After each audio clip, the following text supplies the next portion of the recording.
Assalamualaikum warahmatullahi wabarakatuh. Salam sejahtera untuk kita semua. Saat ini saya berada di sekolah Cendikia Basnas Kabupaten Bogor.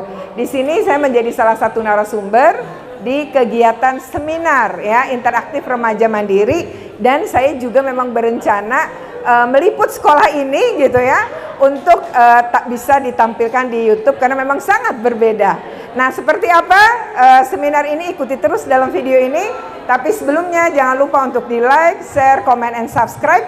Bagi yang belum subscribe, segera subscribe untuk terus terupdate dengan video-video pendidikan dan anak. Oke, terima kasih.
Baik, Assalamualaikum warahmatullahi wabarakatuh.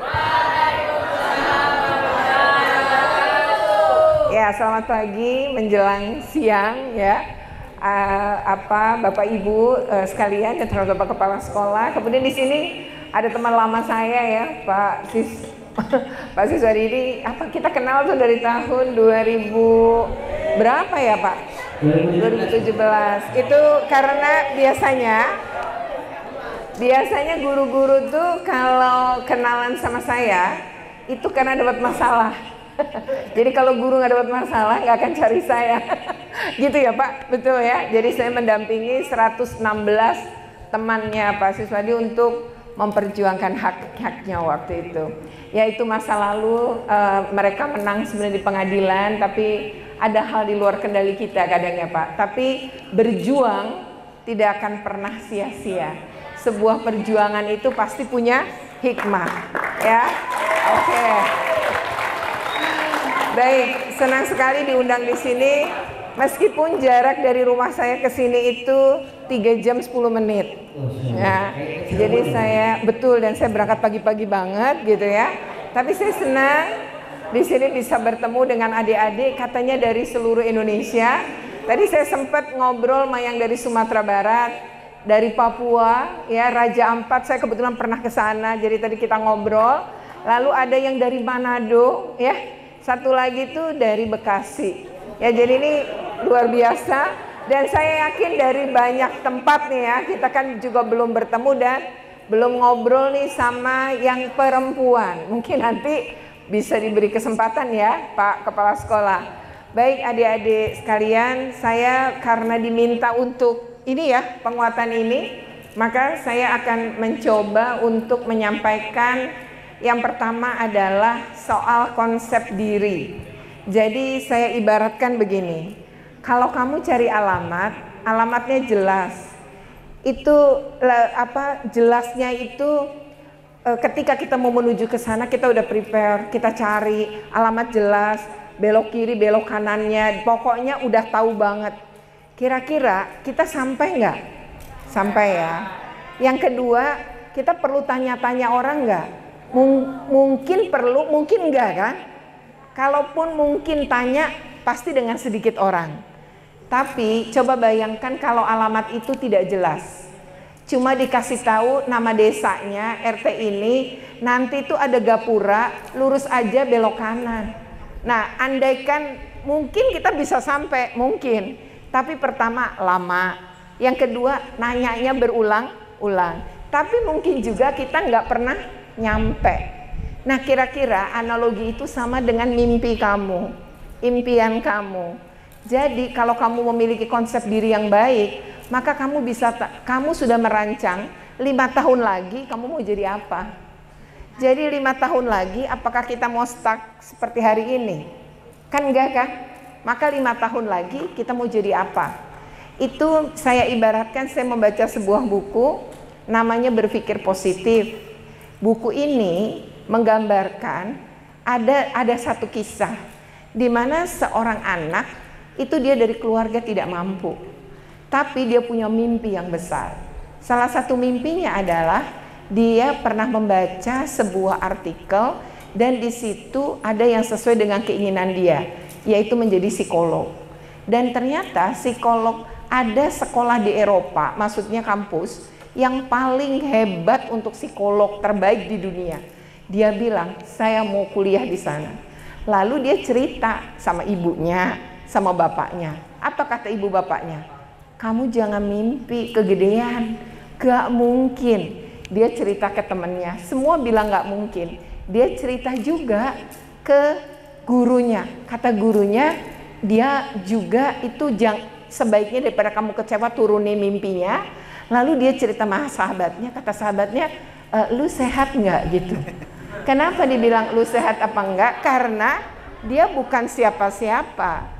Lalu dia bilang, ya saya punya mimpi itu. Lalu dia apa? Dia kemudian mencari gambar universitas yang dia impikan. Dia tempel di kamarnya.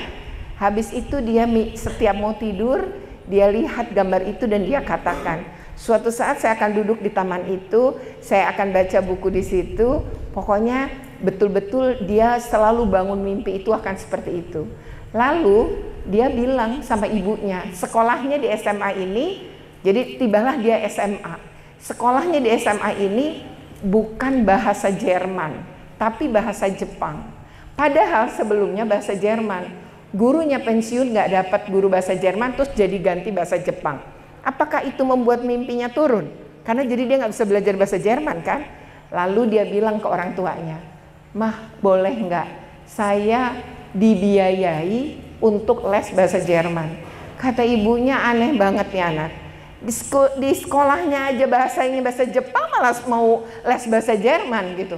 Kamu masih punya mimpi yang itu? Udahlah. Jadi ketika semua orang ingin menghancurkan mimpi kita, pasti begitu. Kalau kamu menyampaikan mimpi yang begitu besar, bisa jadi semua orang tidak mau mendukung kamu dan bahkan menganggap kamu aneh. Gila ya gitu. Padahal kalau mimpi kecil dapatnya kecil, mimpi besar kita bisa dapatkan yang besar. Kalaupun besar kita kalaupun nggak tercapai yang besar, setidaknya kita tidak akan mendapat yang kecil. Nah lalu dia bilang, nggak apa-apa, saya tetap bermimpi untuk bisa. Dan untuk bisa sekolah di Jerman, satu modal saya harus bisa bahasa Jerman. Dia les, dia rela dikurangin uang jajannya, pokoknya dia maunya les bahasa Jerman. Berikutnya dia mulai pas dia kelas 12, hari pertama dia kelas 12, yang dia cari pertama adalah beasiswa.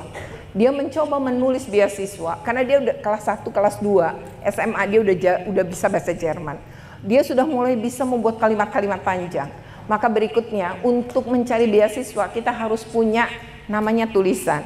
Tulisan itu seperti position paper tentang sebuah kasus. Jadi dia menulis. Tulisan itu dia baca berulang, dia minta pendapat pakai bahasa Indonesia dulu kepada beberapa orang yang memang bisa nulis. Berikutnya dia sempurnakan, jadilah sebuah tulisan. Lalu dia mulai melamar mendapatkan beasiswa. Kamu perlu tahu, dia ditolak 9 kali mendapatkan beasiswa sampai mendapatkan beasiswa yang ke-10. Saat dia mendapatkan beasiswa yang ke-10, lulus SMA dia langsung ke Jerman. Dia kuliah di tempat yang dulu dia impikan, halaman yang dulu dia pernah mimpikan di kamarnya menjadi kenyataan. Dia sekarang menjadi psikolog di Amerika Serikat. dan dibayar per jam dengan angka dolar yang dahsyat. Jadi bayangkan dia bisa meraih semuanya, bisa S1, S2, S3, bahkan bisa tinggal di Amerika Serikat sampai hari ini. Jadi jangan pernah takut bermimpi, ya. Oke. Barangkali agak mudah ya kok mendengarkan cerita orang. Tapi apakah kita semua bisa? Bisa. Sekarang yang harus kamu bangun adalah konsep dirimu. Konsep diri adalah bagaimana kamu mengenali diri kamu. Jadi pertama, ya, coba dilihat. Saya ini passionnya di mana ya? Saya ini minatnya apa? Saya ini sukanya apa? Hobinya apa? Kamu mulai tuliskan, ambil kertas, tuliskan kesukaanmu. Kayaknya saya hobi ini, saya hobi itu. Oh, saya hobi main angklung, saya hobi tari saman, saya hobi ternyata beternak, saya hobi untuk bertanam, saya hobi, tulis aja semua. Habis itu baca ulang. Sudah kamu yakin, passionmu udah ketuang semua nih menurut versimu, baca ulang. Mana yang kira-kira menurut kamu oke? Kok ini enggak ya? Kayaknya ini dibanding yang ini saya lebih minat yang ini. Coret. Yang kurang kamu minati coret, coret, coret. Sampai akhirnya tersaringlah. Sisakanlah 5 minimal. Lalu kamu lihat lagi. Dari 5 itu mana yang mau kamu jalani.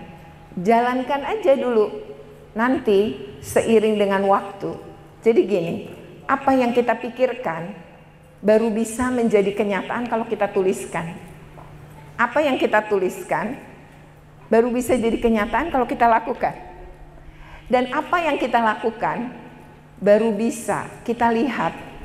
Ya, kita lihat sukses enggaknya itu setelah kita melakukan, yang pasti mengalami jatuh bangun. Jadi tidak ada orang sukses di dunia ini yang tidak melalui rasa sakit. Seluruh orang sukses pernah gagal berkali-kali, ya. Tetapi setiap gagal dia bangkit, setiap gagal dia bangkit. Jadi konsep diri itu seperti itu. Jadi kalau ada anak SMA kelas 3 atau kelas 12 ya, ditanya cita-citamu apa dan nggak bisa jawab, berarti tidak memiliki konsep diri. Sekarang mumpung kamu kelas 7, 8, 9, coba cari dan tidak ada kata terlambat. Untuk yang kelas 12, sekarang pikirkan mimpimu apa. Jadi 5 tahun ke depan kamu mau kerja di mana, kuliah di mana, kelak akan kerja di mana. Atau kalau kamu ingin jadi pengusaha, kelak minimal kamu udah punya kios di mana. Itu adalah mimpi. Jadi mimpi itu pikirkan, katakan, tuliskan, lakukan. Jadi kalau cuma sebatas mikirin tapi nggak pernah diomongin, atau sekedar ngomongin tapi nggak pernah ditulis, atau sudah ditulis tapi nggak pernah dilakukan, ya mimpinya tidak akan pernah terwujud. Jadi sekali lagi, berpikirlah positif dan jangan pernah takut bermimpi. Bermimpilah yang besar agar kamu dapat sesuatu yang besar. Gitu kira-kira.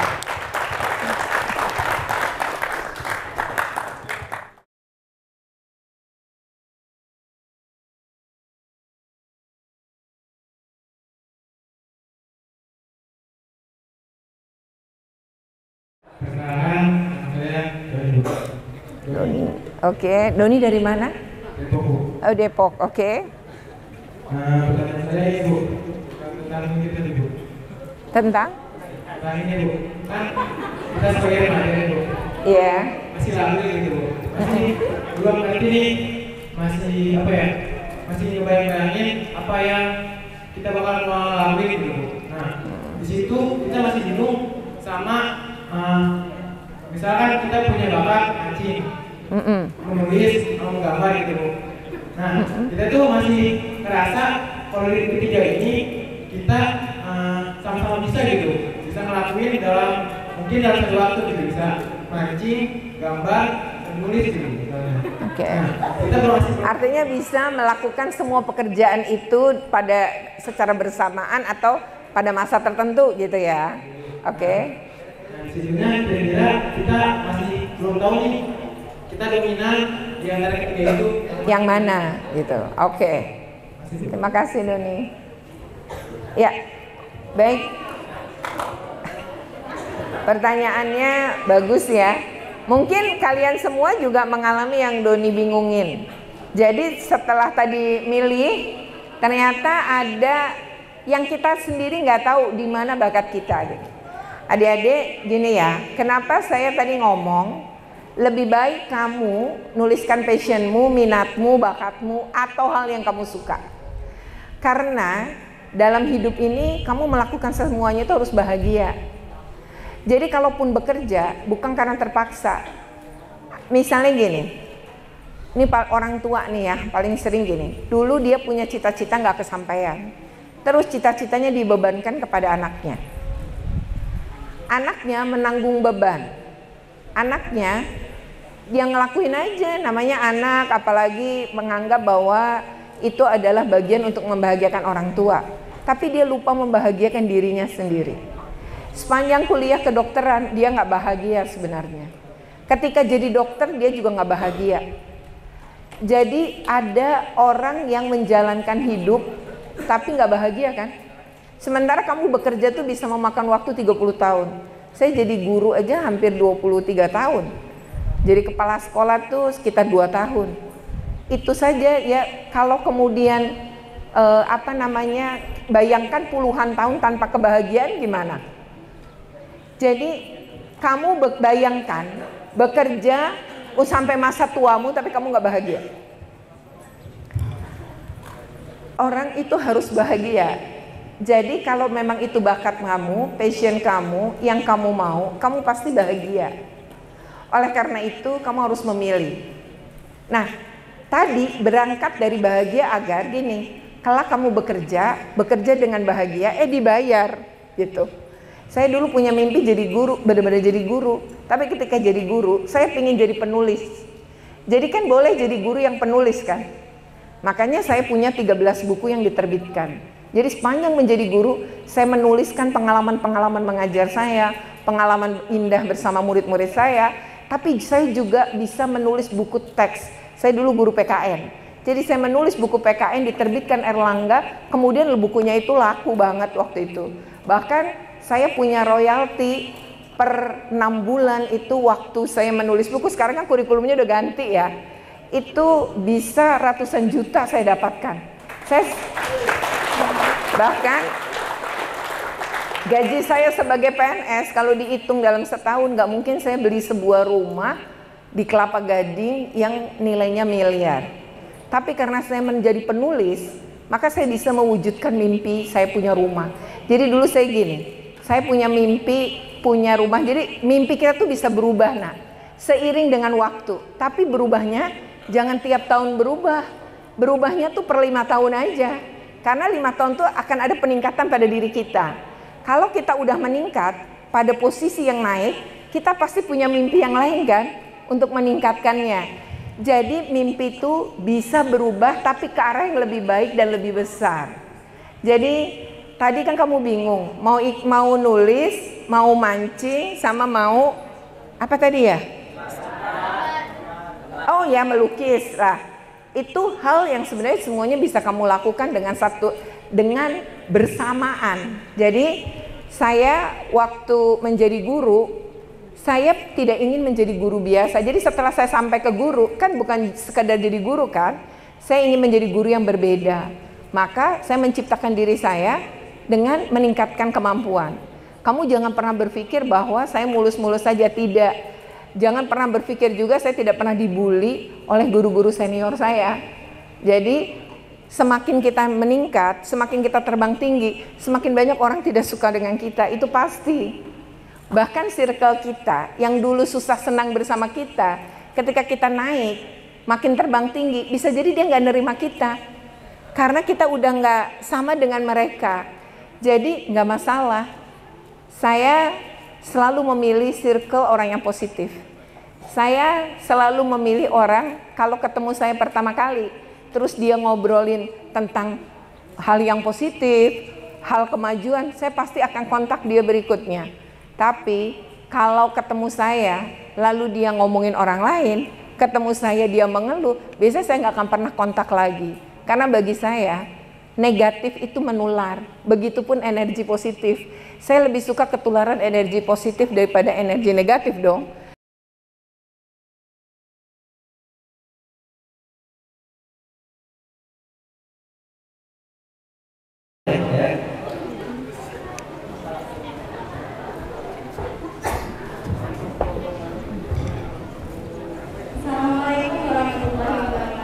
Waalaikumsalam warahmatullahi wabarakatuh. Nama saya Aziza. Oke. Dari kelas 12. Saya ingin bertanya,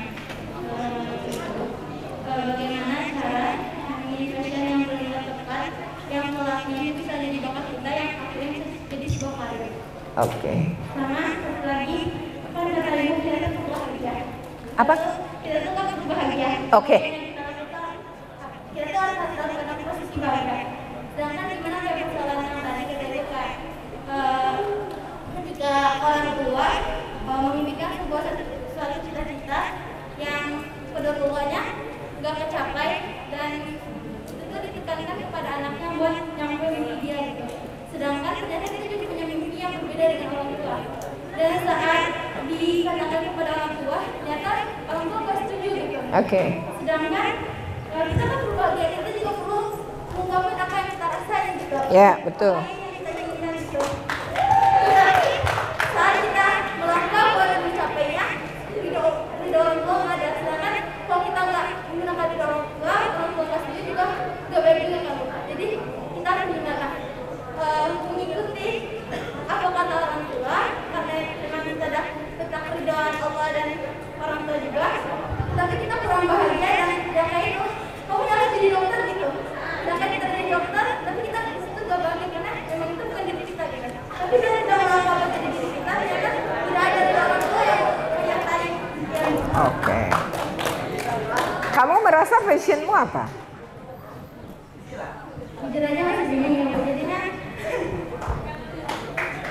Satu saja. apa ya? Jujurnya itu masih lagu dan bingung sendiri juga. Nulis lagu.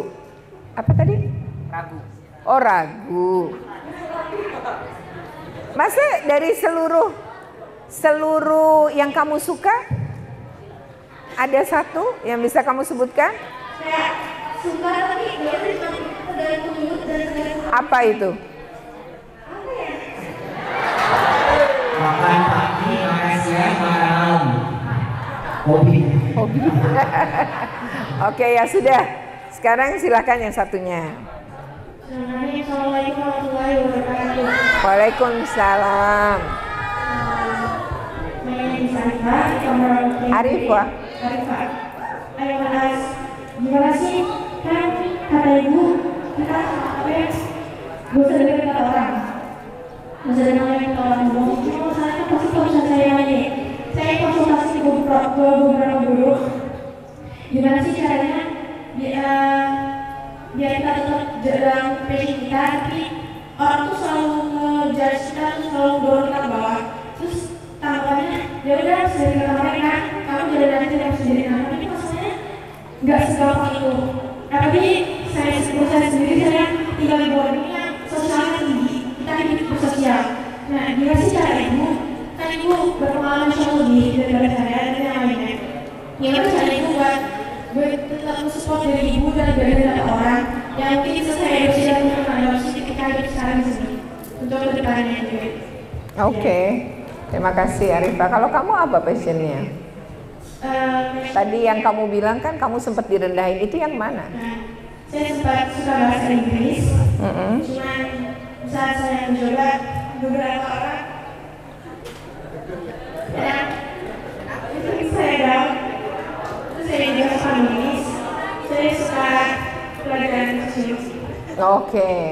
Siap, terima kasih. Beri tepuk tangan untuk Arifah dan makasih ya. Tadi Arifah dengan Arifah dan Aziza. Saskia ya? Aziza. Oke.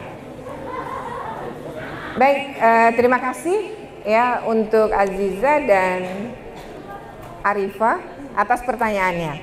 Pertama gini, memang tidak mudah. Kalau mudah semua orang sukses, nah. Jadi sukses itu emang nggak mudah dan hanya orang sedikit yang mampu pada tiba di puncak. Hanya sedikit orang.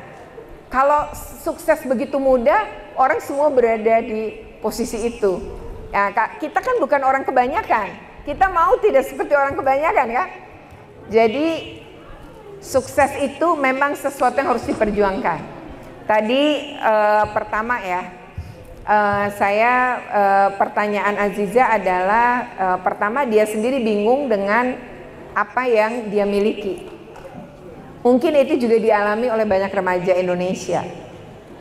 Jadi mulai hari ini, nanti malam, pas sepi aja, kalau sekarang mungkin bingung. Coba kamu perlu meditasi, perlu ngerenung, sesungguhnya apa yang kamu inginkan. Apa yang membuat kamu bahagia. Apa yang membuat kamu suka ketika ngerjain itu tuh suka. Maka tuliskan itu. Mungkin jadi banyak daftarnya. Kalau banyak malah bagus. Yang susah ketika tak satu pun kita tahu. Kalau banyak yang kita bisa dan mau, malah bagus. Makin banyak, kita makin bisa memilah. Tapi bisa jadi seorang sudah punya konsep sehingga dia tahu yang dia mau. Jadi nggak banyak-banyak, itu bisa juga. Tetapi kalau kita bingung, masih bingung, maka sesungguhnya kita belum menemukan konsep diri yang positif. Jadi konsep diri yang positif perlu ditemukan. Yang tahu kamu bukan orang lain. Jangan kata orang, bakatmu ini, nggak usah kamu dengarkan. Lebih dengerin hatimu. Kamu lebih tahu dirimu. Jadi renungkan apa sih yang saya suka. Tuliskan.